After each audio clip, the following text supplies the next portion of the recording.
Bueno, buenos días, buen día a todo el mundo. Gracias por venir y ser tan puntuales. La verdad es que se agradece muchísimo. Entonces empezamos con la jornada de hoy. Desde Recursos Humanos, últimamente más que administrar el talento, estáis administrando muchas preocupaciones. Y ese ha sido un poco el título que le hemos puesto al seminario que queremos hacer hoy. Empezaremos sobre todo con Josep de moderador y tenemos a Lourdes Rivera y Antonio Molina Smith.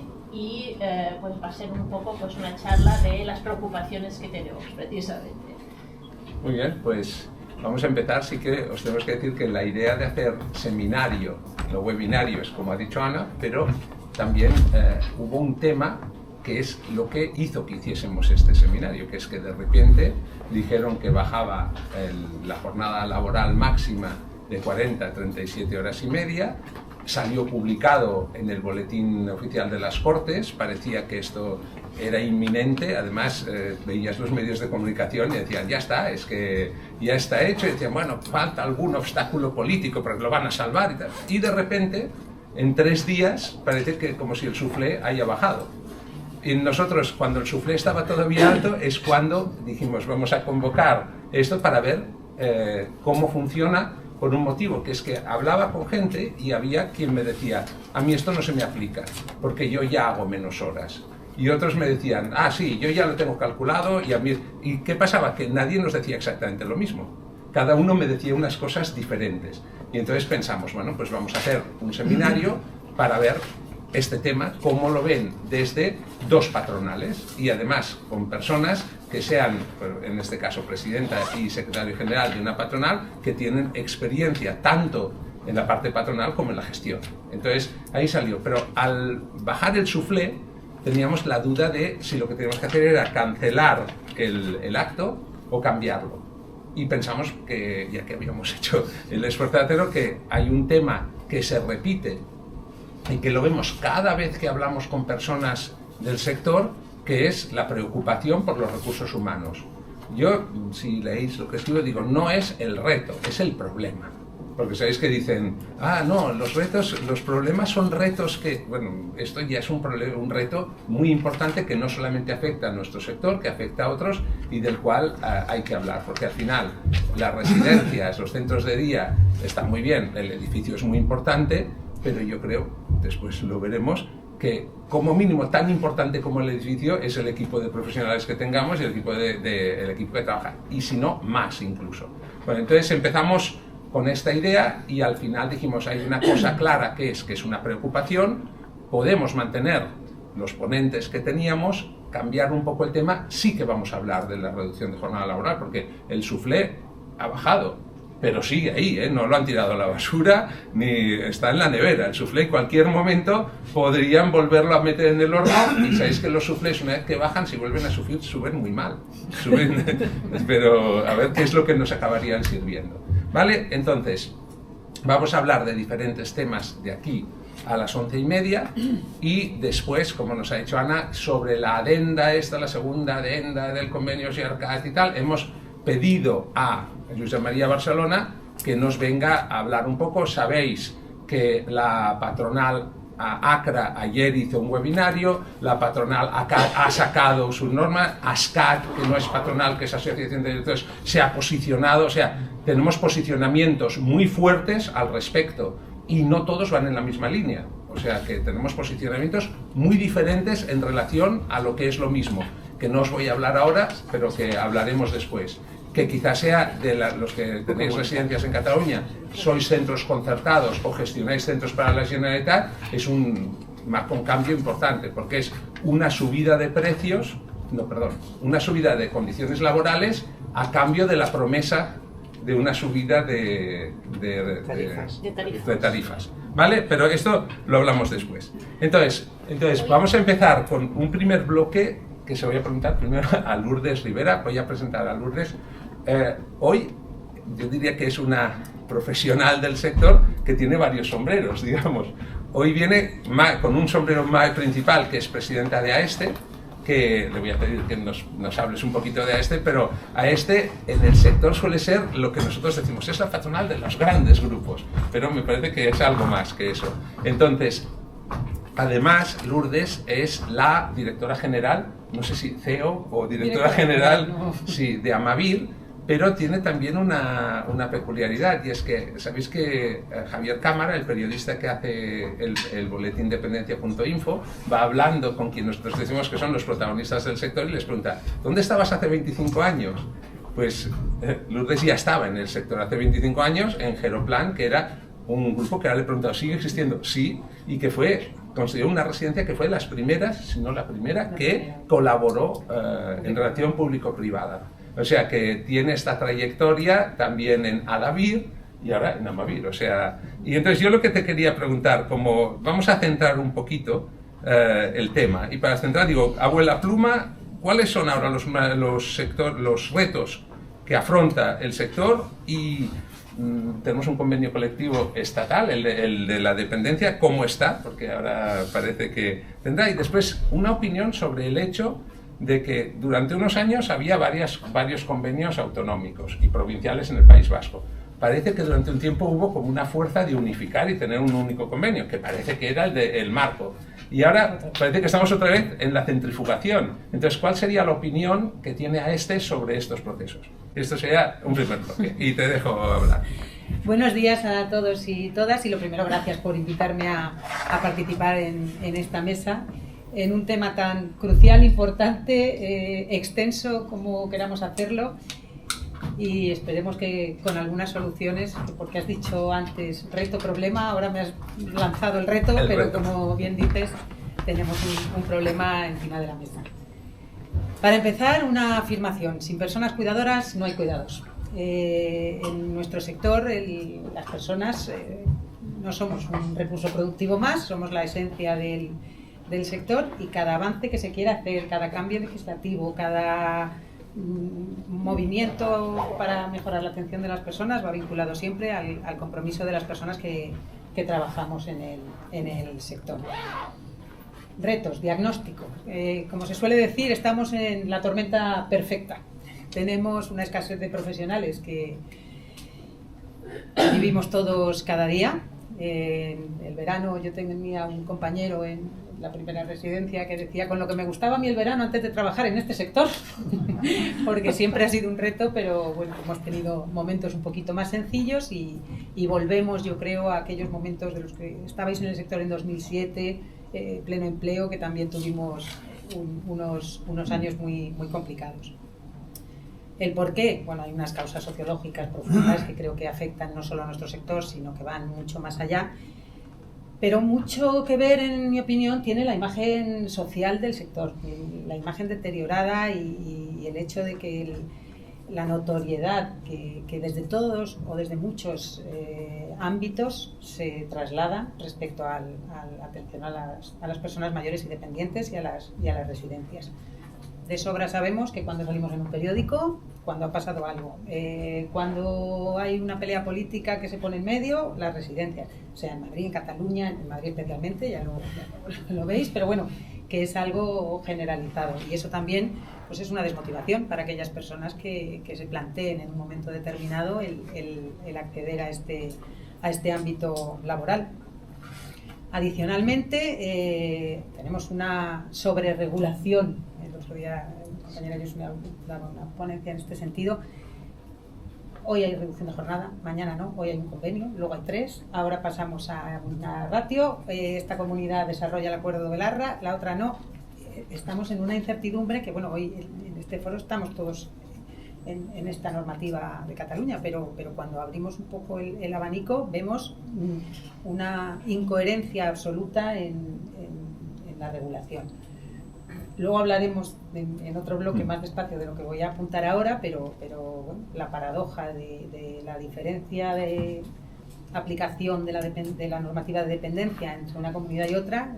A 2 kilómetros tienes una persona con unos recursos, unos servicios, una ratio de personal, y pasas de provincia o de comunidad autónoma y te encuentras con una realidad completamente diferente, y eso impacta de forma directa en el personal, en los recursos humanos, porque al final, ya digo que luego iremos, pero el tema de precios, convenios, salarios, no podemos negar que influye el precio plaza en la repercusión que pueda tener en los salarios. De ahí deriva, claro, la infrafinanciación del sector, pero ahí no entramos hoy porque entonces no salimos. Las direcciones de recursos humanos o los directores del centro, pues una angustia constante en tener coberturas porque se dan, no ya que falte una persona en el turno, sino que se han dado situaciones realmente dramáticas en algunos centros. Y la manera de paliarlo pues no es tan sencilla, no es tan sencilla. Yo no me quiero extender en formación y en determinadas cuestiones. Sí que la parte de las homologaciones es imprescindible. Contar con talento externo es parte de la solución, pero para mí no es la solución completa. Desde AESTE también hemos estado tratando de impulsar pues la creación de determinados perfiles profesionales en colaboración con otras patronales que suplan o que sea una posición intermedia entre el gerocultor y el personal de enfermería. Ahí hemos chocado con el colegio de enfermería, que no está por la labor. Y de la reducción de jornada o de la implicación que tiene hablaremos después. Así que voy a pasar a convenios, porque cuando uno empieza así, ¿no? Con convenios. Efectivamente, yo he vivido el paso de todos los convenios al acuerdo marco, y ahora estamos, como dices, en un momento diferente. En cuanto al acuerdo marco, o sea, el convenio marco está en vigor desde el 31 de diciembre, y previsiblemente pues, se constituirá la mesa y se analizará. ¿Qué ocurre entre tanto? Pues que se han abierto distintas mesas de convenio. Está abierto Aragón, está abierto Madrid, aquí tenemos el GERCAT, en Navarra están pidiendo también, hay mesa de convenio, Galicia tiene el suyo, con lo cual el esfuerzo de unificación de los convenios parece que no está del todo conseguido. Se tuvo esos años, pero no. Opinión de AESTE. Vamos a ver, la realidad se impone y vuelvo un poco hacia atrás con lo que estaba diciendo de la financiación diferente en cada comunidad autónoma. El coste de personal en una residencia, y esos son datos públicos, no es que compañía ni de... es casi el 60%, si le sumas la comida, los suministros, etcétera, es que no puedes pagar más. O subes el precio plaza, que es una alternativa, o cómo lo haces. Y claro, tenemos Castilla-La Mancha con 58 euros plaza día, o bueno, País Vasco tiene, o Navarra con 115. No es igual. Ahora, creo, y esto ya es opinión, que no es siempre unánime, son conversaciones que estamos teniendo en AESTE, la parte base del convenio yo creo que tendría que ser la misma, un convenio único, pero que luego se podría adecuar en función de determinadas situaciones, pero sobre todo en temas salariales, porque al final el número de horas, la sobrecarga o carga de trabajo es la misma aquí o allí. O sea, lo que es la base completa del texto, en mi opinión, si fuera única, da mucha seguridad a los dependientes, a los trabajadores, a la movilidad, pero es cierto que no cuesta igual, o sea, aparte de lo que te pague una administración u otra, no es igual vivir en Barcelona que en Cuenca, a nivel de poder acceder a una vivienda o de tener un salario, considerémoslo, digno para una ubicación determinada. ¿Y ves que lo que para ti es como aspiracional se irá hacia aquí o más bien...? Yo creo que en este momento la política al final influye en todo y creo que en este momento se tiende más a que cada uno tenga su convenio colectivo. Pero bueno. Y te hago una pregunta un poquito aquí, de bote pronto. Como Amavir es una empresa que en España es Amavir, pero formáis parte de un grupo internacional. ¿Estos problemas de convenios son puramente españoles? ¿O cuando vas a Francia tienen un problema muy parecido o en otros países donde estáis? Eso no les pasa en España. Es como lo de la normativa autonómica. Yo cuando tengo que ir allí, bueno, o trabajamos juntos en determinadas áreas del grupo, lo de que haya leyes distintas. Que yo en Madrid pueda tener una residencia de 150, que en Castilla-León no la pueda tener de más de 120, que no lo entienden, les cuesta, y a nivel laboral lo mismo. No hay esta diferenciación pueden tener alguna diferenciación, pero de compañías, pues en París pago más que en Montpellier, pero no. Les cuesta entender tantísima diversidad normativa, tanto regulatoria para el sector como a nivel laboral. Muy bien, pues entonces vamos a pasar al segundo bloque, que ahora hablamos con Antonio, que también podrás, por supuesto, repasar de lo que estamos hablando, porque lo de los bloques son para mí, para ordenarme, que toquemos todos los temas, pero después podéis ir tocando. Antonio Molina, no he dicho antes que Lourdes es abogada, de formación. Antonio Molina también. Y yo antes había dicho que él era el abogado que más tiempo llevaba en negociación de convenios y en el mundo laboral, pero me ha dicho que no, que hay uno más antiguo. Lo de los 30 años es un poco exagerado, ¿eh? Soy mayor, pero todavía no tanto. Vale, entonces... Antonio, creo que lo ha hecho con buena intención Josep para... Sí. Bueno, eres más joven de lo que pensaba, también, digo laboralmente. Arréglalo. Esto lo borraremos del vídeo.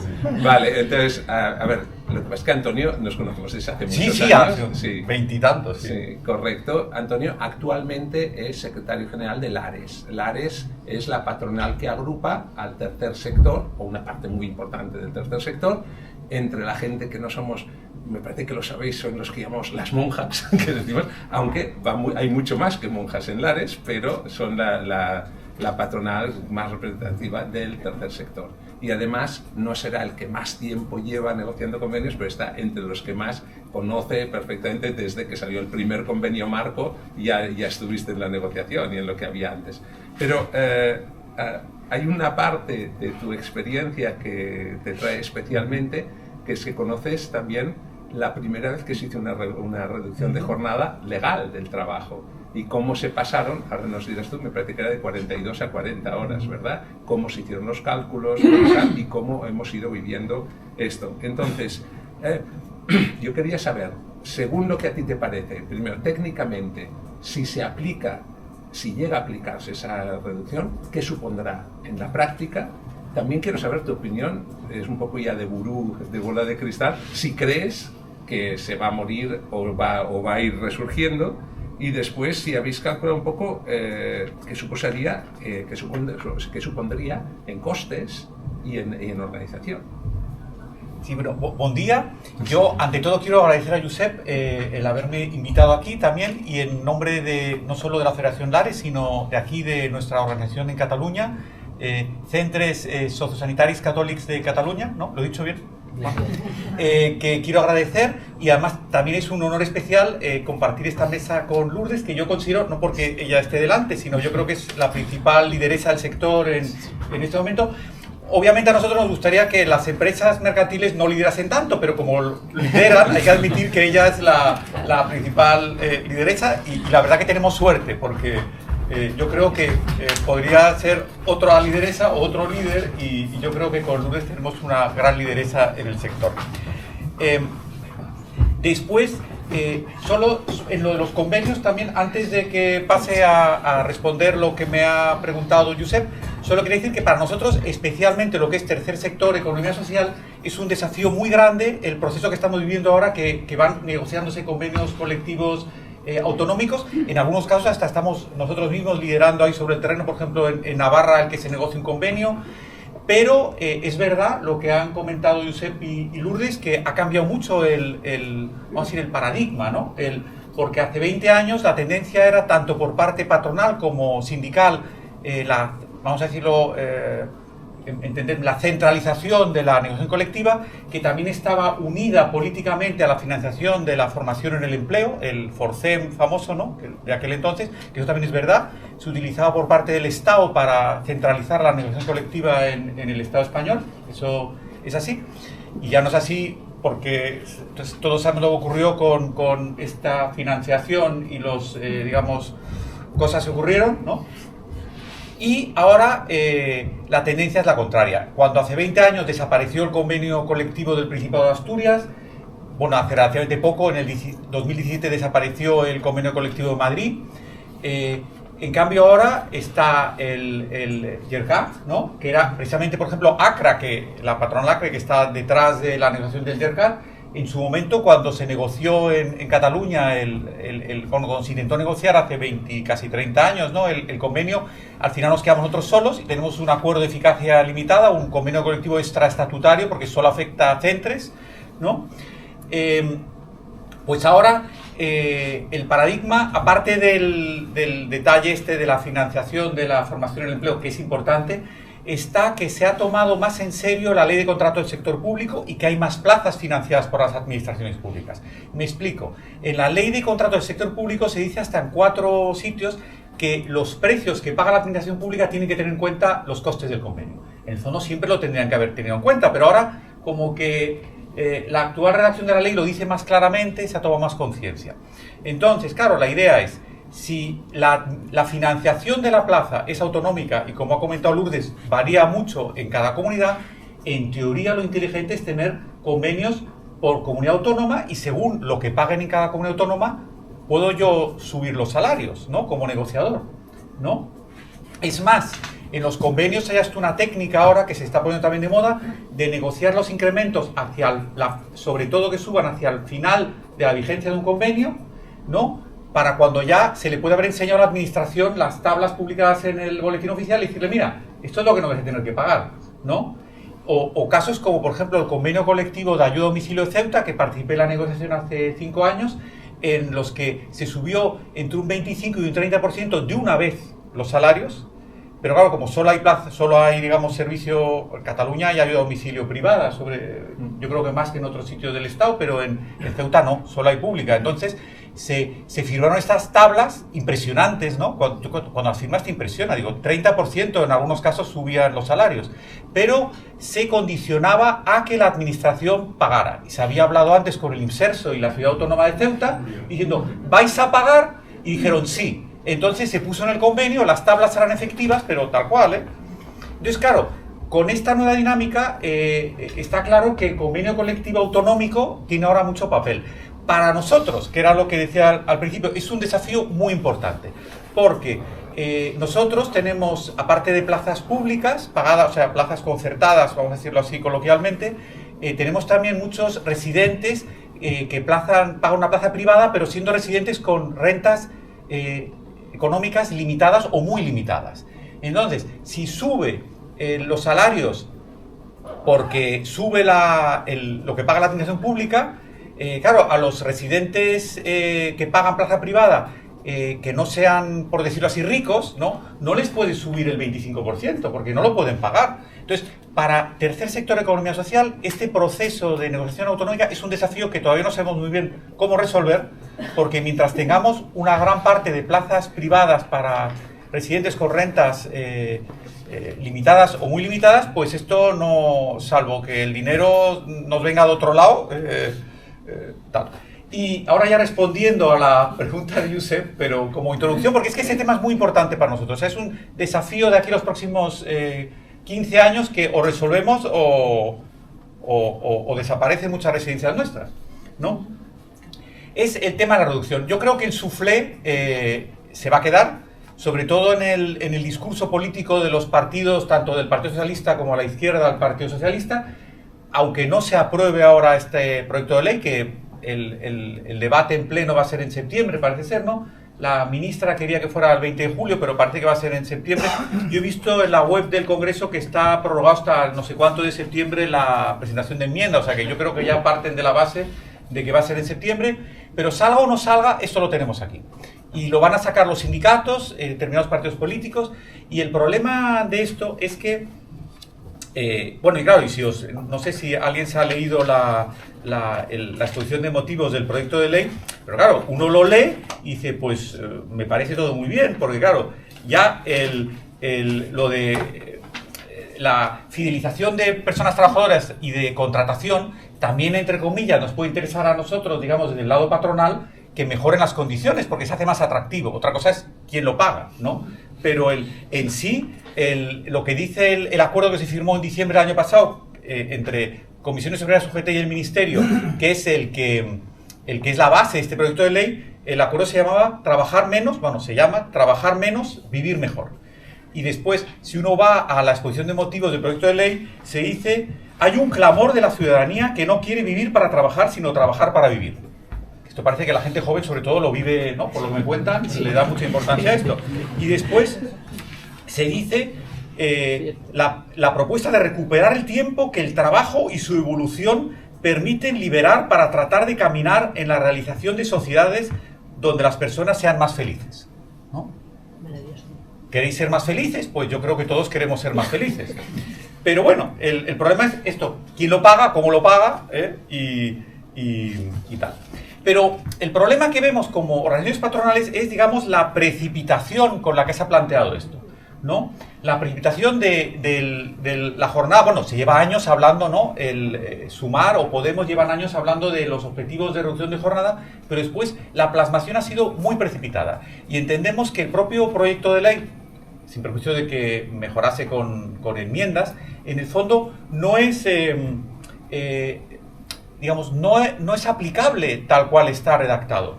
Porque la ministra, que, bueno, entusiasmo no le falta, ¿no? Nuestra ministra de Trabajo y Economía Social, pues yo creo que en este caso, pues, bueno, y el secretario de Estado, ¿no? Es catedrático de Derecho del Trabajo, pero a pesar de esto, incomprensiblemente, esto yo creo que se ha presentado de una forma precipitada y sin hacer muchos cálculos. Ya se quiso presentarse en las manifestaciones del 1 de mayo, después el Consejo de Ministros fue el 6 de mayo, pues ya... Y después, cuando se ha presentado, además, lo que es bastante chocante es que además se ha presentado por el procedimiento de urgencia. O sea, si ya es todo un poco precipitado, el procedimiento de urgencia, y esto también es muy interesante, del acuerdo del Consejo de Ministros en el que se manda al Congreso, se dice, os lo voy a leer porque creo que vale la pena escucharlo. Se dice, a ver que con tantos papeles aquí, ¿en qué lugar se me ha quedado el papel este? Ah, ya sé en qué papel se me ha quedado. Dice, porque es que o sea, no solo la precipitación en la redacción, sino que sea además procedimiento de urgencia. Y se dice, el proyecto pretende paliar y el alivio no puede demorarse tras décadas en la que la situación se ha ido degradando progresivamente, ¿no? Degradando, bueno, se ha mantenido, tampoco la jornada ha aumentado, pero... Y se dice, por todo lo anterior, se considera absolutamente necesario agilizar la tramitación parlamentaria del proyecto de ley. Esto es lo que se manda al Parlamento, al Congreso de Diputados, para que, como se está haciendo, se tramite por el procedimiento de urgencia. ¿Y qué es lo que pasa? Bueno, tú córtame, Josep, porque creo que me hacen unas preguntas, porque si no yo empiezo aquí a... Solo te recuerdo, sí, lo que supondría... Sí. En la práctica, si tienes como algún ejemplo de lo que sí, supone, de cálculo.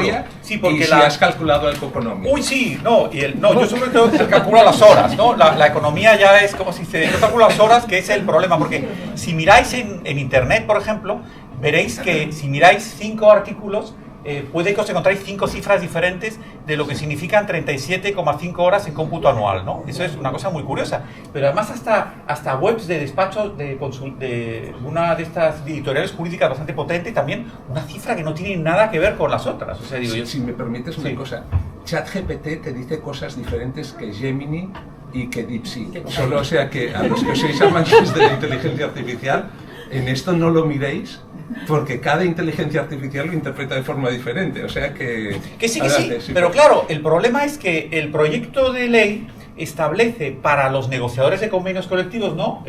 Aquí presentes 2 de ellos, que hasta el 31 de diciembre, si se aprobase la ley por el procedimiento de urgencia, yo que sé, en otoño, ¿no? Hasta el 31 de diciembre tendríamos que adaptar la nueva cifra máxima a los convenios. Pero es que eso es imposible, porque nadie sabe lo que es adaptarla. O sea... os lo voy a explicar.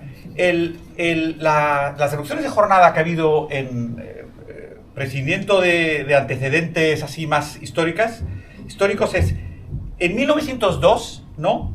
Se fijó la jornada máxima de los obreros al servicio del Estado, el Estado siempre liderando en este tema de trabajar menos, en 8 horas. Y en 1910 se fijó en 10 horas la jornada máxima general, en 10 horas. Y después...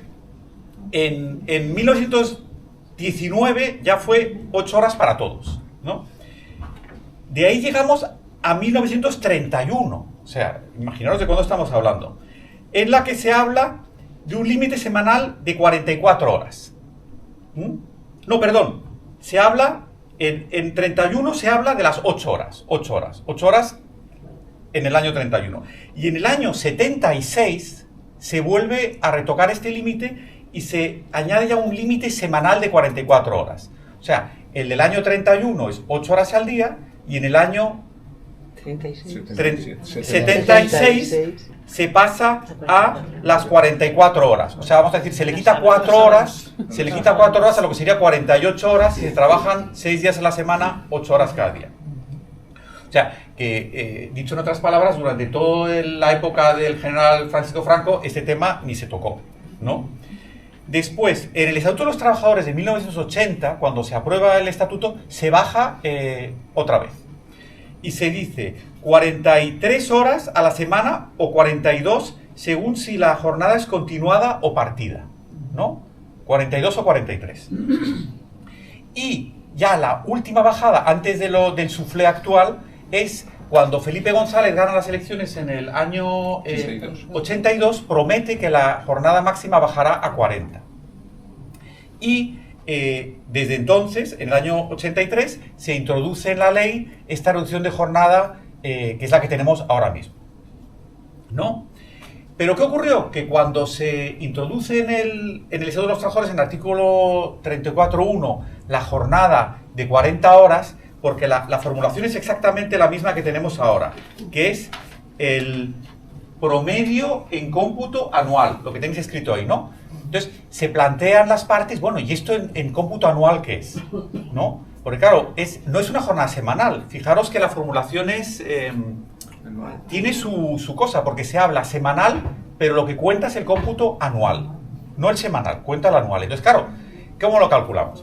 Pues en el año 83, los interlocutores sociales, comisiones obreras, UGT, COE y CEPIME, tuvieron una negociación, un acuerdo interconfederal y decidieron que la jornada va a ser 1.826 horas con 27 minutos, ¿no? Y decidieron eso, pero para que sepáis que esto no es tan científico como suena, la parte patronal proponía 1.834 horas y la parte sindical 1.800. Y al final se pusieron de acuerdo en una cosa intermedia. O sea, para que veáis cómo se calcula esto, porque, o sea, que esto son aproximaciones que son un poquito a ojo, ¿no? Entonces, la ministra, con lo que ha contado, ¿no? Y que también lo reprodujo el diario El País, ¿no? Bueno, el diario El País ahora ya no está tan alineado con el gobierno, pero, digamos, es siempre una fuente fiable para saber lo que piensa el gobierno, o lo era hasta ahora, hablaba de 1.711 horas. Que esto se convierte, o sea, que la nueva reducción se convierte en 1.711 horas. Pero, y esto si no, lo explico un poco más adelante cómo se hizo el cálculo para no dejar a Lourdes aquí olvidada. Si calculamos con los mismos, con el mismo sistema de cálculo que se calculó la cifra en el año 83, yo por lo menos con mis cálculos obtengo 1.695. Se obtiene menos que en lo que sería en nuestro convenio colectivo marco de dependencia, sería una reducción de 77 horas en residencias y de 40 horas en el servicio de ayuda a domicilio. O sea que es bastante. Y el cálculo de la ministra, yo no sé cómo lo ha hecho la ministra, pero se puede reproducir si uno coge la cifra de 1.826 horas con 27 minutos, hace una regla de 3, en vez de 40 horas, 37 y media, y se salta las decimales. Yo me temo que ha sido... es como te sale. Te sale así. Vamos, que me imagino que alguien de ese ministerio lo ha calculado así. Pero claro, ese cálculo que se hizo en el 83 tiene una gran diferencia con ahora. Que es que en ese momento no existía la directiva sobre tiempo de trabajo, la directiva europea del año 83, del año 2003, que ha sido aquí, digamos... aplicada por nuestro Tribunal Supremo, diciendo que no se puede solapar el descanso semanal con el diario. Con lo cual, en España ahora tenemos unas 48 horas de descanso semanal mínimo, cuando en aquel momento el descanso semanal era un día, ahora más o menos son 2 días. No son 48 horas, que no son 2 días, pero en la práctica viene a ser 2 días normalmente. Perdona un momentito, te quiero hacer una pregunta, sí. Que es, de lo que estás diciendo, podemos suponer, imaginemos un escenario en el que sí que sale y lo único que dicen es 37 horas y media. tendríamos que esperar entonces a una sentencia para que nos dijesen cuál es la repercusión. No, si no hay sentencia, si nunca hubo sentencia, a ver, vamos, o nunca hubo sentencia así, o sea, cuando se bajó con con Felipe González, los interlocutores sociales discutieron cómo aterrizamos esto, porque en los convenios colectivos normalmente hay una jornada anual. Y además, el propio Estatuto de los Trabajadores establece una jornada anual, sobre una base semanal, pero la jornada es anual. Entonces, se discutió, entonces se acordó en ese acuerdo interconfederal, que después hay una sentencia, que los libros de Derecho del Trabajo es lo que sale, hay una sentencia del extinto Tribunal Central de Trabajo de 1 de julio de 1986, que se refiere, por cierto, a otra cosa, ¿no? Pero como obiter dictum, mete que hay un acuerdo interconfederal que dice que la jornada anual son 1.826 horas con 27 minutos. Y eso ya pasó como a ser el dogma. En piedra. El dogma. Eso pasó el dogma, ya está una sentencia del Supremo del 2012, que creo que, o del 22 incluso, que sigue hablando de esa cifra. O sea, es la cifra mágica y que se utiliza. Es más, también la ministra, el ministerio, en la nota de prensa, después de presentar el proyecto de ley, se habla del sector de los cuidadores. Y el cálculo que hace para los cuidadores, que es de 38 horas con 6, dice el ministerio, porque solo saca camareros, construcción creo que y nosotros, o sea, somos de los sectores que se nos mencionan por el ministerio. Ese cálculo también, si uno lo reconstruye, puede ser una regla de 3 de la cifra mágica, ¿no? Pero el problema es que la cifra mágica se plantea que hay 6 días de trabajo a la semana, porque la COE en su momento, la circular explicativa que hizo sus miembros cuando se aprobó ese acuerdo, que es interesante, ¿cómo han hecho el cálculo? Lo hacen con trabajo de 6 días a la semana, ¿no? El trabajo normal. Pero claro, si lo hacemos con 5 días, la cifra cambia. Porque si dividimos entre 5 la jornada de 40 horas o 37 y medio, son más horas al día. Y cuando son más horas al día, cuando restamos los festivos, son más horas. Es así, la explicación matemática es así de fácil. Si tenemos más horas en un día y restamos 13 festivos, porque el acuerdo confederal resta 13, no 14, porque dice que uno suele caer en vacaciones. Lo dice la circular de la COE.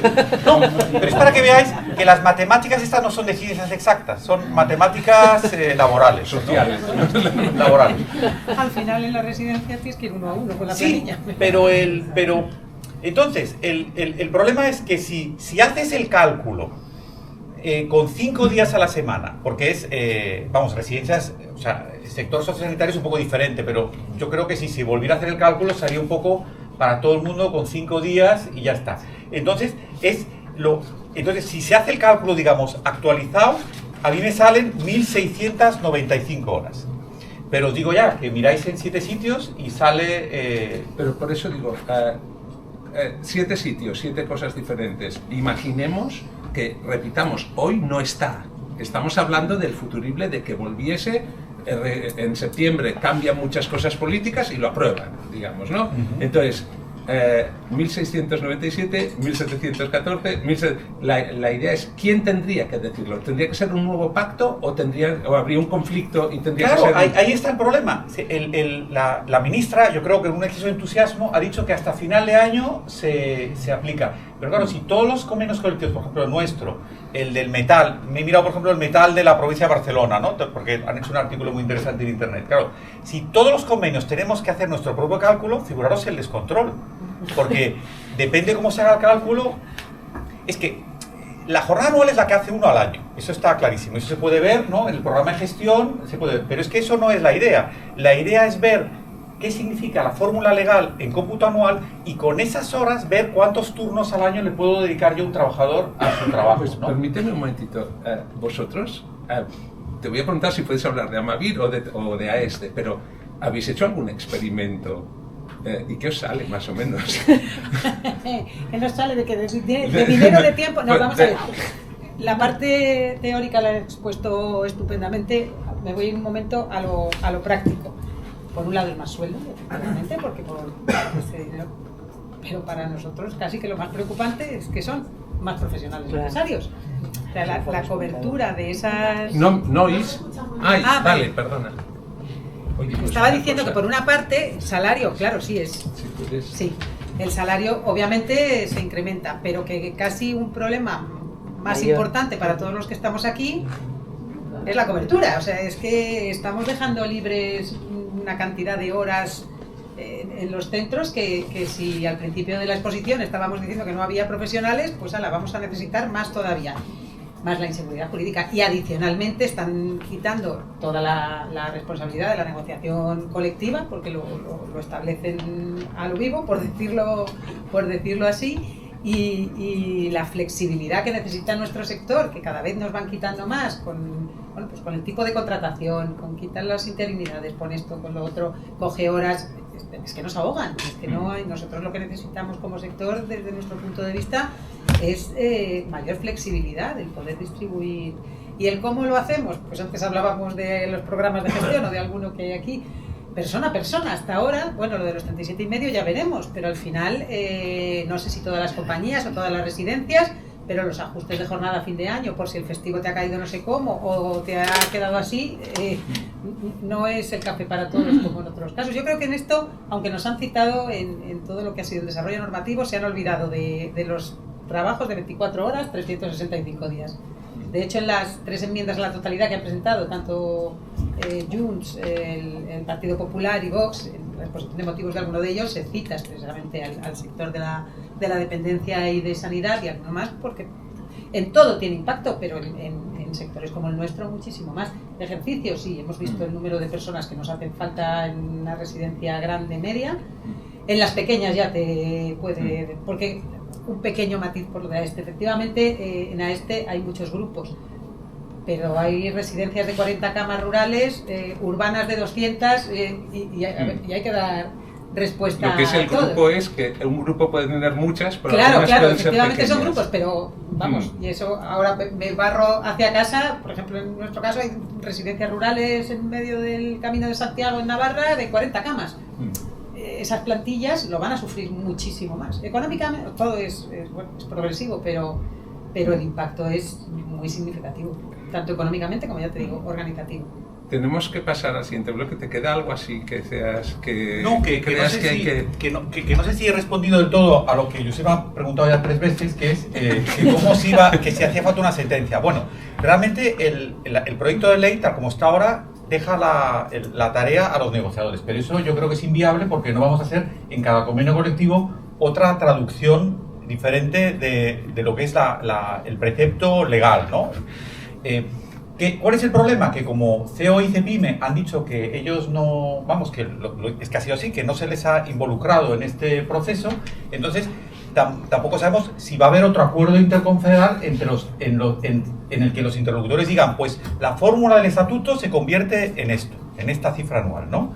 Y entonces el ministerio se tendría que mojar, el legislador, en este caso el Parlamento, se tendría que mojar y decir, pues la cifra se convierte en esto. Bueno, eso es poco probable porque, como ya os he dicho, se puede hacer el cálculo, ya en su momento se hizo 3 cifras, ¿no? Y según cómo lo hagas, la ministra está haciendo uno, a mí me sale otro, todo el mundo hace... Bueno, y es más, la famosa cifra de 1.826 horas con 27 minutos, si la hacéis, pero vamos, no solo yo, sino que lo he mirado ahora un artículo de la patronal provincial del metal de Barcelona, que es una patronal muy potente, cuando lo haces exactamente con la calculadora, según que son 274 días por 6,666 es como salen en la circular de la COE, pero en la web de la patronal del metal se reproduce el mismo cálculo. Entonces, curiosamente, te salen 1.826 horas con 29 minutos. O sea, que hasta en ese momento, no sé si se hizo el típico cálculo en servilleta que se hace, ¿no? En el sector nuestro, lamentablemente, se hacen muchas cosas en la servilleta en un bar por la noche, ¿no? Y salen hasta 2 minutos más. Y invito a cualquiera que si no me pregunte los cálculos, cómo se hicieron, y a mí me sale, lo he hecho 20 veces, pero no sale nunca bien. Bueno, a mí me recuerda lo que dices, es el libro de George Orwell, 1984, que dicen, ¿cuánto es 2 más 2? Dice, lo que diga el gobierno. Pues esa es la respuesta correcta. Claro, pero el problema es que si el gobierno se va a mojar, vamos, el gobierno, el liderazgo que tiene el gobierno en el proceso legislativo, se va a mojar para que la ley haga un cálculo que es un cálculo negociado. Y, en fin, o sea que yo creo que el soufflé está, digamos, todavía un poco crudo. Dentro de un ratito vamos a abrir, no tendremos mucho rato porque queremos cubrir otros temas, pero habrá preguntas. Pero yo creo que estamos consiguiendo una de las cosas que queríamos con este seminario, y es decir, que la gente que pensaba que lo tenía claro, que iba hablando con esos 5 versiones o 7 versiones que hablo con personas, que no está claro. Y además que 1692 o 1708 al final es contratar media jornada o una jornada más. O sea, que no es solo decir 200 euros al mes, al final es coger a gente porque es 24 horas al día. Sí, por favor.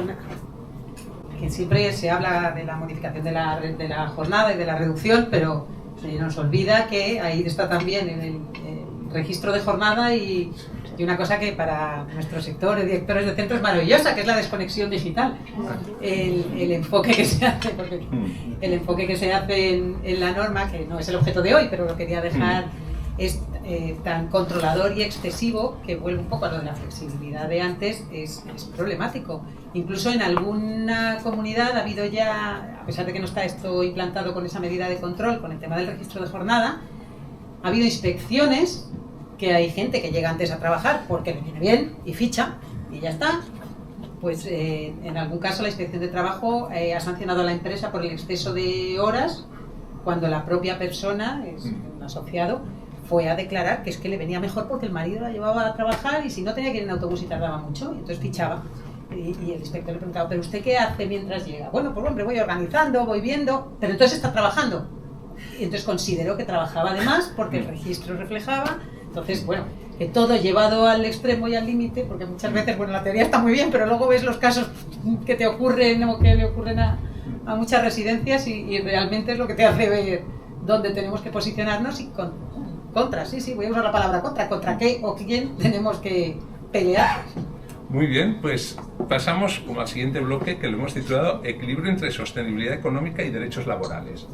No os voy a decir pregunta a pregunta, os lanzo una reflexión en forma de varias preguntas y entonces vamos a ver. Habíamos pensado, esto lo hicimos en el despacho, como una especie de brainstorming, ¿es posible mejorar las condiciones laborales sin comprometer la sostenibilidad de los centros?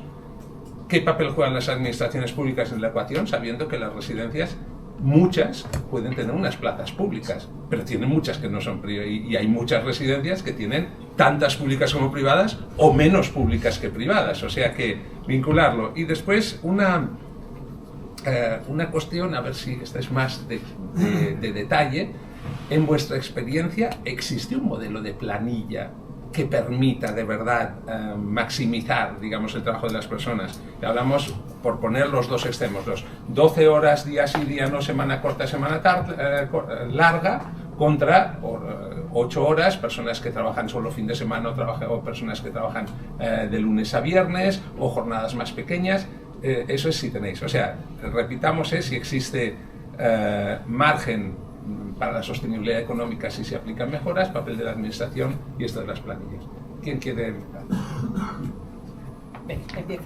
Yo me voy a... calculo 10 minutos, 5. Sí, sí. Bueno, voy a ser más rápida. A ver, 10 minutos puedes, porque esta es importante, sí. Las condiciones laborales sin comprometer la sostenibilidad. A ver, para conseguir eso, sin tocar ratios y sin tocar funcionamiento, que muchas veces nos ahoga por la parte... ¡Ay, perdón! Ay, perdona. En cuanto a la mejora de las condiciones laborales sin comprometer la sostenibilidad, ya antes solo he apuntado el porcentaje de gasto que esto implica, con lo cual, así a priori, la respuesta sería no lo veo fácil, pero sí que hay medidas que podrían solventar. El excesivo rigor en cuanto a la aplicación de ratios y normativa, sin comprometer, por supuestísimo, la calidad del servicio, perjudica, y si pudiésemos gestionar con una mayor flexibilidad en determinados aspectos, es posible que ese margen lo pudiéramos aplicar.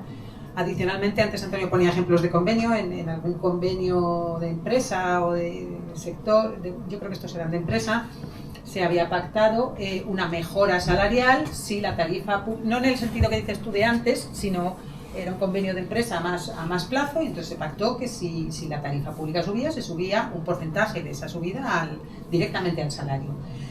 Pero son cuestiones que tienen que ir vinculadas a la flexibilidad de la gestión o a subidas de tarifa. En cuanto a la parte privada, pues efectivamente, si la tarifa te lo permite, pero claro, sabemos que nuestro sector tiene un límite. Sí, hay unas cuantas residencias por España que te cobran 6.000 euros al mes, pero creo que las contamos rápido. La realidad, y esto es más una opinión, más de 3.000 y pico euros en una zona buena con una residencia privada no vas a conseguir. Y además el modelo de gestión en muchos casos ha cambiado. Antes el empresario, dueño de edificio, director de centro, yo me lo guiso, yo me lo como, pero habitualmente ahora todo el crecimiento por todos los costes inmobiliarios viene más de la mano de fondos de inversión que te cobran un alquiler, con lo cual, en fin, que no veo fácil si la situación no cambia la mejora, o sea, sí que tiene que ir acompañado de medidas. Las administraciones en esto, pues claro, tienen su impacto por la parte que digo, tanto regulatorio como económico.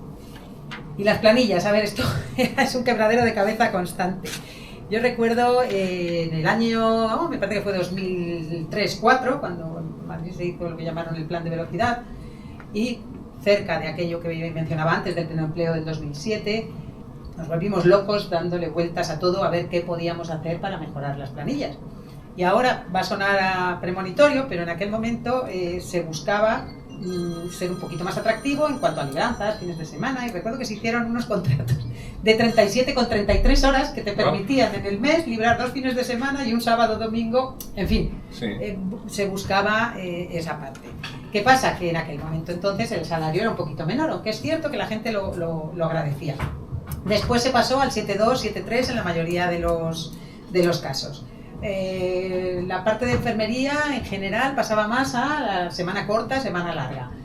Bien, ¿en qué nos encontramos hoy? Y a lo mejor esto ya es un poquito más como compañía, porque aunque conozco las del sector, es lo que vivimos nosotros. Las plantillas en general están más envejecidas. La edad media del personal auxiliar está alrededor de 50, 50 y tantos. 7 días seguidos. En fin, cuando te pones a mirar todas las evaluaciones ergonómicas y una serie de cuestiones, el mantener una planilla de ese tipo lo veo complicado. En cuanto a los turnos de 12 horas, bueno, en principio además están prohibidos, el estatuto te dice 9 como máximo, salvo acuerdo, efectivamente, pero además es que, aunque los jóvenes, mucha gente lo que queremos o quiere es más fines de semana, más tiempo libre, más... Pero 12 horas seguidas, según qué puestos de trabajo, es complicado, es complicado. De hecho, lo que se está trabajando ahora en muchos ámbitos, después de las evaluaciones de riesgos, tanto psicosociales, por las fatigas, es lo que llaman, o no sé si es un término generalizado o simplemente lo hemos acuñado por algún sitio, las planillas antiestrés. Las planillas antiestrés son más bien 4-2, claro, el matiz, llegar a los fines de semana, que es lo que la gente también quiere, pero por cómo está cómo están de edad media y de salud y el esfuerzo físico, a pesar de todos los medios tecnológicos, o sea, técnicos que cada día son mejores, creemos que para buscar el equilibrio es mejor tender a planillas más cortas en días continuos de trabajo. Yo en lo que se refiere a plantillas y organización, simplemente suscribo lo que ha dicho Lourdes, porque de hecho yo, como técnico de organización patronal, pues tampoco, yo sobre todo sé la organización del personal que trabaja en la Federación Lares, que no es del sector de asistencia directa, o sea, de atención directa. Entonces, yo ahí no tengo que aportar nada que no haya aquí. La que sabe es la directora general de una empresa importante de servicios. Pues, en cuanto a lo de mejorar las condiciones, que además estamos en toda Europa, sí, porque nosotros también estamos junto con AESTE en la Confederación Patronal Europea Social Employers, y ahora justo acaba de firmarse, hemos participado en la firma en Bruselas el día 26 de junio, el marco de actuación sobre fidelización y contratación de personal en los servicios sociales. Y lo curioso es que lo que nos preocupa aquí le preocupa en toda Europa, y que es cada vez más difícil conseguir personal y mantener el personal que se tiene, ¿no? obviamente la forma es reduciendo jornada, incrementando los salarios, etcétera. Pero el problema es el coste que tiene eso.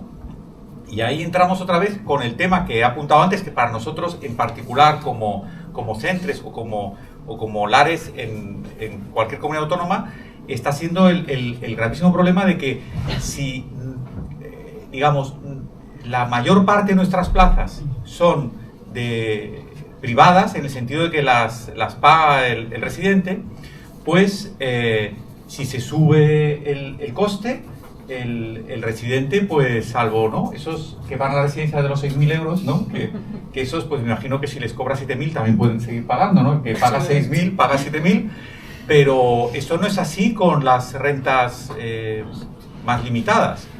Y por ello es muy importante que las administraciones públicas tomen conciencia de que si quieren que el sector funcione y sobre todo absorba todo lo que viene en los próximos años, tienen que hacer un gasto mucho más importante en financiar las plazas, ¿no? Porque esto no, sin dinero no se pueden mejorar las condiciones de trabajo. Entonces, claro, sostenibilidad sí, pero sostenibilidad si viene el dinero de donde tiene que venir, que es del sector público.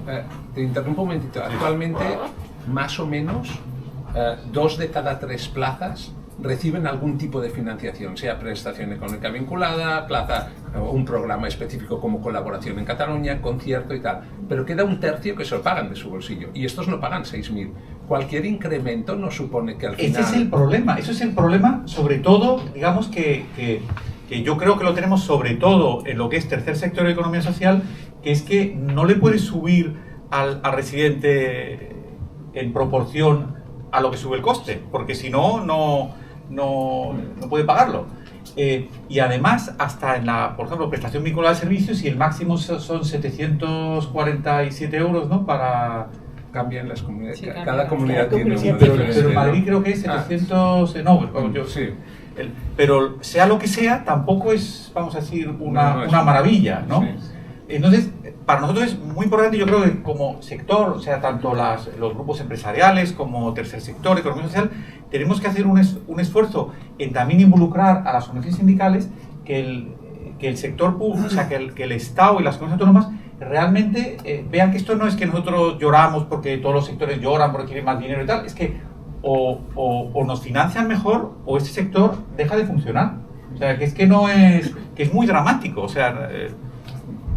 Pues una cosa, vamos a pasar al siguiente bloque. Lo que os quería decir es, lo que haremos después es que, como normalmente se habla de que cuesta mucho captar a gente, cuesta mucho fidelizar al personal, nosotros durante un tiempo vamos viendo que existen iniciativas, algunas son startups, otras no son startups, que lo que dicen es, plantean una posible solución a un problema que tienen las residencias. A veces dicen, no podéis contratar a gente porque no lo estáis haciendo bien, pero hay una startup que te dice, ¿cómo podrías contratar a gente de una manera mejor? Hay gente que dice, ¿tienes muchas bajas laborales? Quizás que no estás haciendo bien que la gente se quede y en vez de coger... Entonces dijimos, bueno, vamos a hacer una cosa. A 3, me parece que son 3 de estas, os vamos a poner delante de gente que son los que os tendrían a los que tenéis que convencer, porque en abstracto, yo decir que tengo una fórmula para bajar el absentismo, yo creo que la compraríais todos, decir que tengo una forma de... Entonces digo, pues vamos a hacer una oportunidad para contrastar, y de eso es de lo que vamos a hablar después, pero ahora os querría decir que ahora os hablo como patronales. Sabemos que es difícil contratar a gente, sabemos que es especialmente difícil unos perfiles, pero que cada vez son más perfiles. Entonces, ¿qué proponéis? Además de quejarse, además de resaltar que existe el problema, ¿hay alguna cosa concreta que alguien os podría escuchar y que se podría hacer y que mejoraría el problema sustancialmente, pero no lo están haciendo o no? Entonces podemos empezar. Antes habíamos mencionado lo de la titulación intermedia, por ejemplo. A ver, depende de qué categorías profesionales, los problemas son de un tipo o de otro.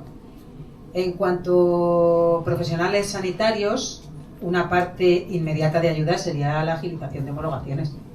Eso seguro. Si la financiación fuera mejor y los salarios fueran mejores, también sería una gran ayuda, pero no siempre es eso únicamente. Luego, el convalidar el trabajo en residencias, que se hizo una sentencia hace tiempo, de cara al acceso a una plaza pública, es una gran ayuda que no todo el mundo... O sea, me parece que una sentencia en Extremadura, pero que aún así todavía hay gente que le cuesta el que le valoren el tiempo trabajado en nuestro sector para acceder a una plaza en el servicio público, y eso también sería una gran ayuda, una motivación adicional. Hay mucha gente que lo que está es esperando a un mes de suplencia aquí, otro allá, y a lo mejor podrían estar trabajando de manera más o menos continua en nuestro sector, teniendo un reflejo posterior en su desarrollo profesional, porque es cierto que en las residencias para determinadas categorías puedes tener un plan de carrera, pero para otras sinceramente es muy, muy complejo. Sí, al final el personal de limpieza formado puede pasar a ser coordinación o coordinación gobernantía, pero bueno, que son entiendo, posiciones más limitadas. Con lo cual, profesionales sanitarios, sí veo esa parte. En cuanto a la mayoría del personal, es decir, los gerocultores, creo que el tema salarial es significativo y lo que hemos apuntado de las planillas. Y desde la sociedad civil, vuelvo un poco a lo mismo, lo que hacemos vale mucho, y que esta gente que se está dejando la piel cada día en las residencias no merece que cada noticia o cada cuestión que pase sea un telediario, y creo que ahí esa parte de notoriedad nos perjudica mucho en la elección de algunas personas de acudir a trabajar a este sector. Más concreto, pues a ver, es difícil. Hay cosas más atractivas y que antes hablábamos, no sé si es un tema sociológico o no, pero la gente, creo, ya voy teniendo unos añitos, que tiene menos voluntad de trabajo que en algún caso. El relevo generacional lo tenemos muy complicado, y antes venía hablando, por ejemplo, la gobernantía que teníamos antes, las gobernantas de toda la vida, y hablo en femenino porque eran esencialmente mujeres. Esos perfiles están desapareciendo. Ya hay que buscar, bueno, pues formas de trabajar diferentes, hay que adaptarse a los tiempos, no hay duda, pero la involucración y las ganas de trabajar, creo que bueno, eso ya cada uno en su entorno tendrá que luchar por ello. Y lo que decías del absentismo y tal, encantada de que nos den todo tipo de propuestas, pero bueno, aquí lo de la autobaja es una maravilla en este país. Sí, por eso digo que hay cosas que claro que todos podemos luchar. Hay que contar con que todo el mundo es un buen profesional, pero oye, los domingos hay muchas autobajas, no sé yo. Antonio. Yo, vamos, que soy un poco pesado con esto, pero no sé si habéis escuchado al presidente de la Federación Lares, a José Luis Pareja, que yo creo que es todavía más pesado que yo con esto, de lo del que tenemos que conseguir un pacto nacional entre todos, vamos, que lógicamente nosotros somos una parte muy pequeña de ese pacto, es sobre todo partidos políticos, sindicatos, ¿no? Pero que tenemos que conseguir que se tome una conciencia de que este pacto hace falta, porque necesitamos que la administración, o sea, que el Estado y las comunidades autónomas incrementen la financiación. Yo no quiero ahora, pues que no, espero que nadie me entienda mal, pero en este mundo posmoderno en el que vivimos, resulta que ahora el 5% este del PIB para la OTAN, ¿no? ¡Pum!, se consigue. Los aranceles, ¡pum!, ¿no? Sabemos, ¿no?, cómo se plantean así ¿no?, que de formas muy sorprendentes se plantean esas exigencias, pero claro, si nosotros seguimos hablando de que nos va mal y tal, tenemos que dar un paso más, porque, hombre, no tenemos la capacidad del presidente de Estados Unidos para presionar, no, pero tenemos que hacer lo que podamos, humildemente, pero mover patronales, ¿no?, sindicatos, hemos estado hablando también con Cruz Roja, con Cáritas, hemos estado hablando con el director general de Servimedia, la agencia de noticias de la ONCE, que vamos a hacer ahora una campaña que nos va a hacer Servimedia para que se tome conciencia del Pacto Nacional por los cuidados de las personas en situación de dependencia. Pero es que yo creo que es muy importante los detalles, ¿no? Y cómo lo hacemos, y la contratación de personas trabajadoras en origen, o sea, todo es importante. Pero si no conseguimos presionar al Estado y las comunidades autónomas para que suban de una forma decidida la financiación de la dependencia, porque es una responsabilidad pública, es como si la sanidad o la educación lo damos por hecho, pero es que esto es, tú eres ciudadano y tienes un derecho a que tu Estado, tu comunidad autónoma, te cuide si te hace falta cuando eres dependiente. Y si no hacemos algo, y en vez de quedarnos en nuestros debates con los sindicatos sobre si, ¿no?, estos debates más o menos que tenemos sobre si la lactancia acumulada o no, ¿no?, que perdemos mucho muchísima energía y tenemos que, por lo menos por parte nuestra del Ares, y eso ahora queremos relanzarlo por si veis algún tipo también en las campañas que, por ejemplo, la que va a ser ahora Servimedia, ¿no? Que le hemos pedido, es que queremos de alguna forma hacer presión, pero de verdad. Hemos hablado también con AEDIS, que es dentro del sector de discapacidad Cérmino, los que más tienen atención con alojamiento, ¿no? Porque en la discapacidad intelectual y sobre todo donde hay residencias es mucho más pequeño el ámbito que el nuestro, pero están igual que nosotros, o sea, están igual, no encuentran personal y la única solución es hace falta más dinero, es que es así, es como el 5% de la OTAN, o sea, yo lo que me preocupa mucho es que salgan adelante incrementos tan impresionantes de dinero para comprar armas, porque es básicamente lo que hace el 5% del PIB, ¿no? Es comprar bombas, pero en cambio, en un tema que es mucho más importante que comprar bombas, ¿no? De alguna forma falta la energía. Entonces, como sector tenemos que hacer algo como más radical. Muy bien. Yo, como ahora es las 11:15, solo querría decir que el problema se está solucionando.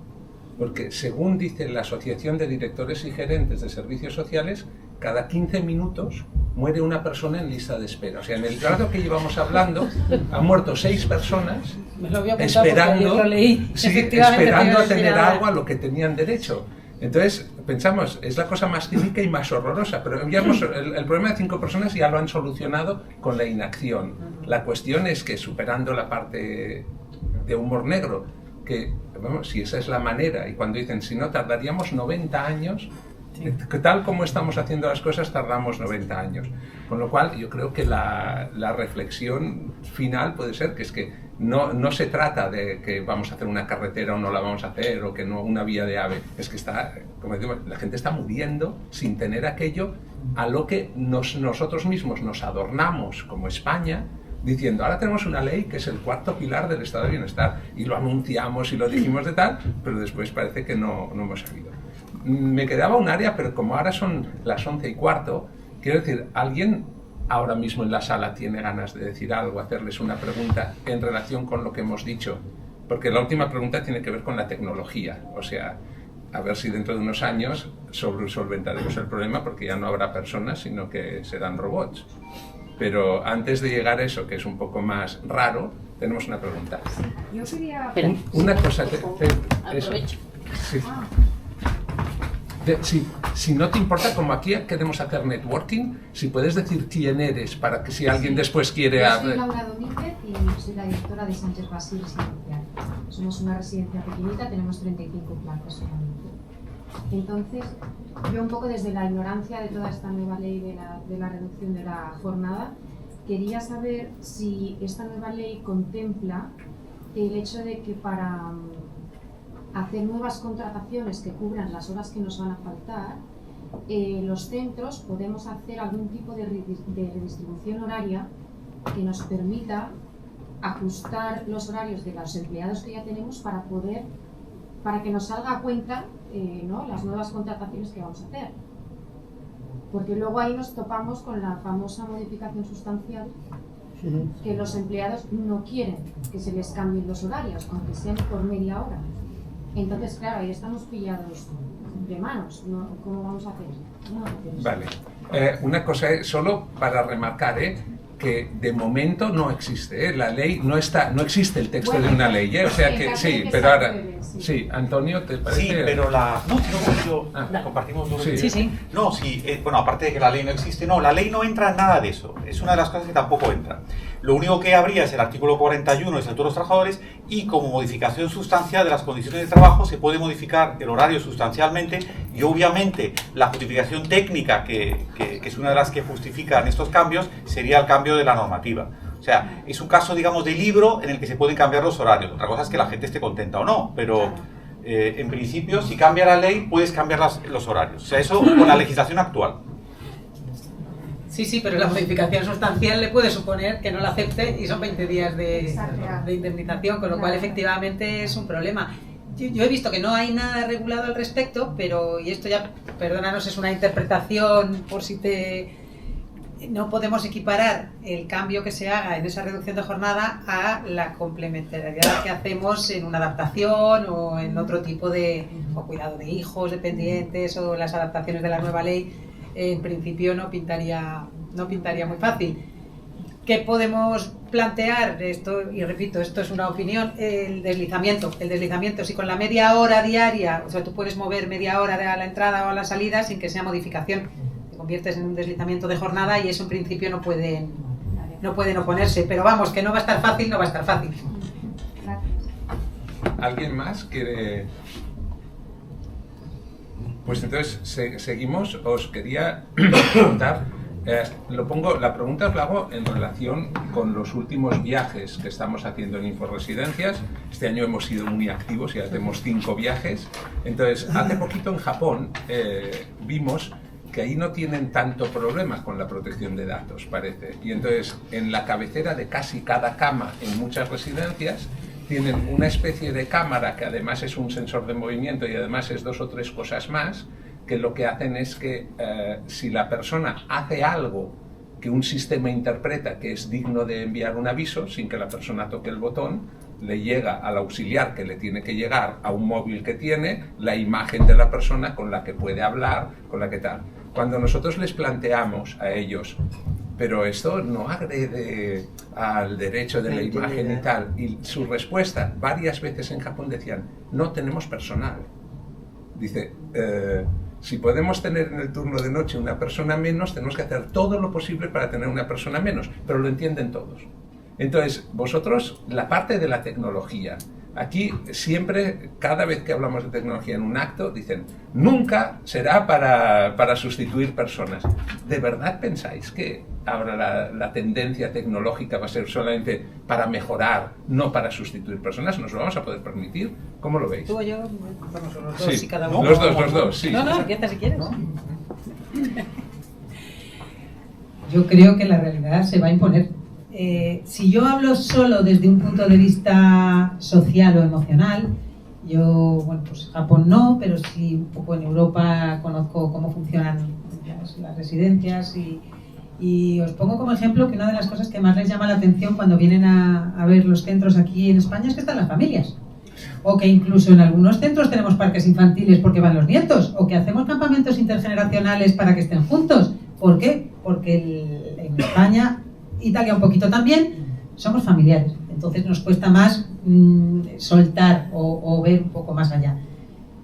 Pero, ¿el sistema va a colapsar o no va a colapsar?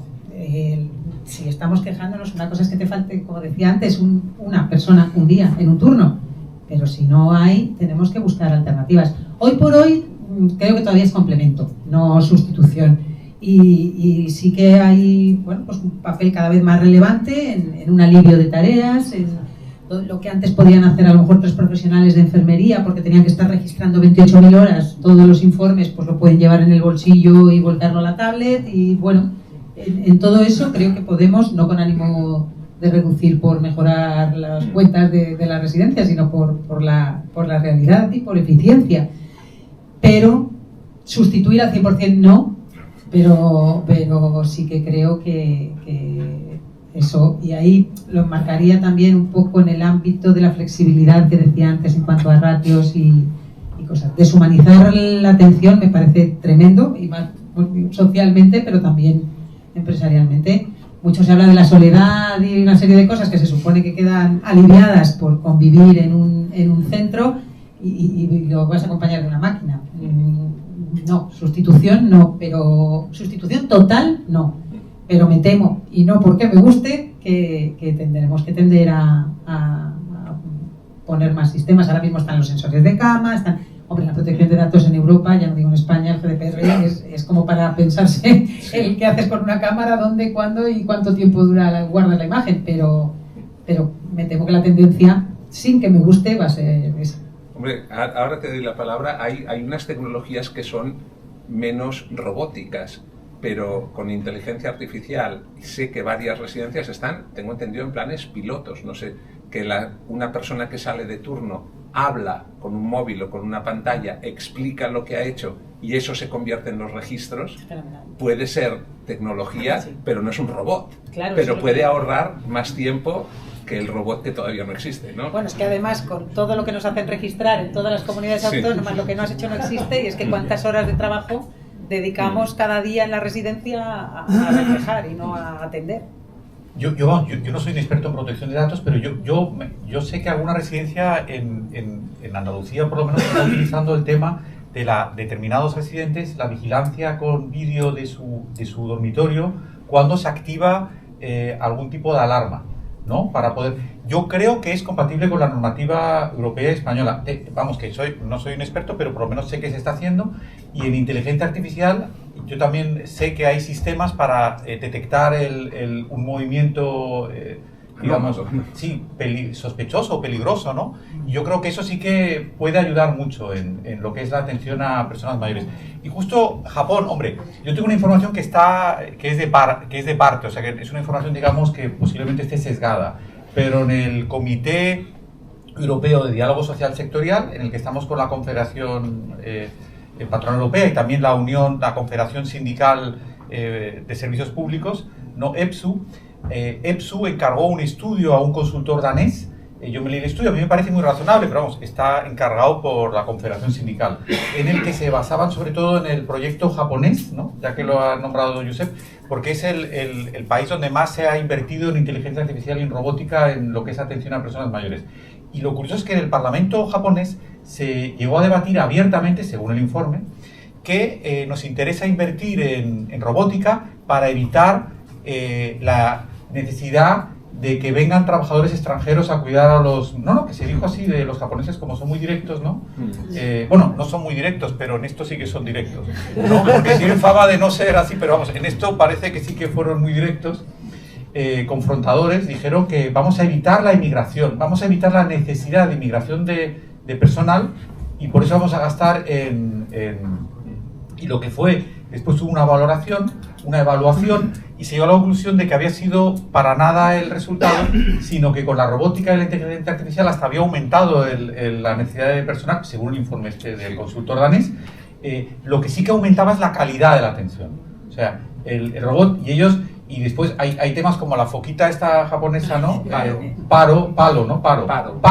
Aquí le llaman nuca. Paro, sí, que además cuesta 6.000 euros cada... Sí, que además, pues al parecer que la foquita apagada o encendida casi hacía el mismo efecto. Vamos, hay un estudio crítico, ¿no? Que decía que está muy bien, pero que tampoco... O sea, que yo creo que la inteligencia artificial y la robótica tienen mucho futuro, como en el resto de los sectores, pero que el futuro es sobre todo en lo que es mejorar la calidad de la atención que se presta. Pero yo, por lo menos a mí me convenció el estudio de la Confederación Sindical Europea, yo creo que no va a reducir la necesidad de personal. O sea, es más, hace falta estar personal con más cualificación para poder manejar todas estas cosas. Porque yo con esto lo que os quería decir de los 2 viajes que hemos hecho a Japón es que lo que hay es 2 tipos de robótica. Hay una robótica social, que sería, hay unos robots que hacen que se fomente la relación entre personas, que luchen contra la soledad, hay una barrera invisible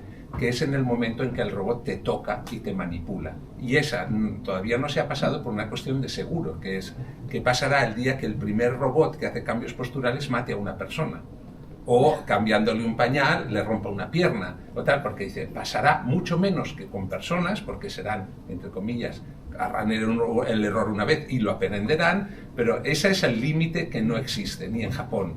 A nosotros nos hablaron de unos robots, pero eran unas grúas para levantar a personas. Y sí que es cierto que tenía muchos sensores que medían que la persona se sintiese bien, pero lo veías y decías, una grúa, es una grúa de bipedestación. Una cama, pues es una cama. Tenían el robot Pepper, que aquí lo hemos visto mucho. Yo le hablo de los deditos, ¿sabéis? Este robot que tiene una pantalla en el pecho, es bajito, se le encienden los ojos, pero ese es un robot, no es un juguete, pero es algo más parecido a un juguete que a lo que consideramos un robot que sustituiría a personas. También os digo, ahora, para los que queráis, un poquito de publicidad de los viajes, nos vamos a ir en octubre a Londres. Y en Londres lo que vemos en Inglaterra son otro tipo de tecnología, pero no estamos viendo robots y estamos viendo residencias que son muy caras. En lo que sí que están apostando mucho es en tecnología para registrar. para reducir el tiempo que la persona se pasa no delante del residente, sino delante de una pantalla registrando cosas. Pero yo creo que es la gran duda. Lo que pasa es que no sabemos cómo, pero en Japón están a un 28-29% de personas de más de 65 años sobre la población. Nosotros estamos a un 21%. Entonces, el reto de pasar del 21 al 28 puede ser enorme, y el reto se vivirá como lo que vimos en Japón, en Osaka, en Tokio. Solo ves gente joven. Y cuando dicen, si el 28% de las personas mayores son personas mayores, pero solo ves jóvenes, quiere decir que lo de la España vaciada es un chiste comparado con el Japón vaciado, que hay pueblos que el 40% de las personas tienen más de 65 años, y allí al final no sé cómo será. A ver, empezábamos hablando de reducción de jornada, la idea era hablar de las preocupaciones, entonces sacaremos las ideas clave de lo que han dicho y las iremos poniendo. Y ahora, si quieres... bueno, perdona, voy a agradecer mucho a los ponentes y les damos un aplauso.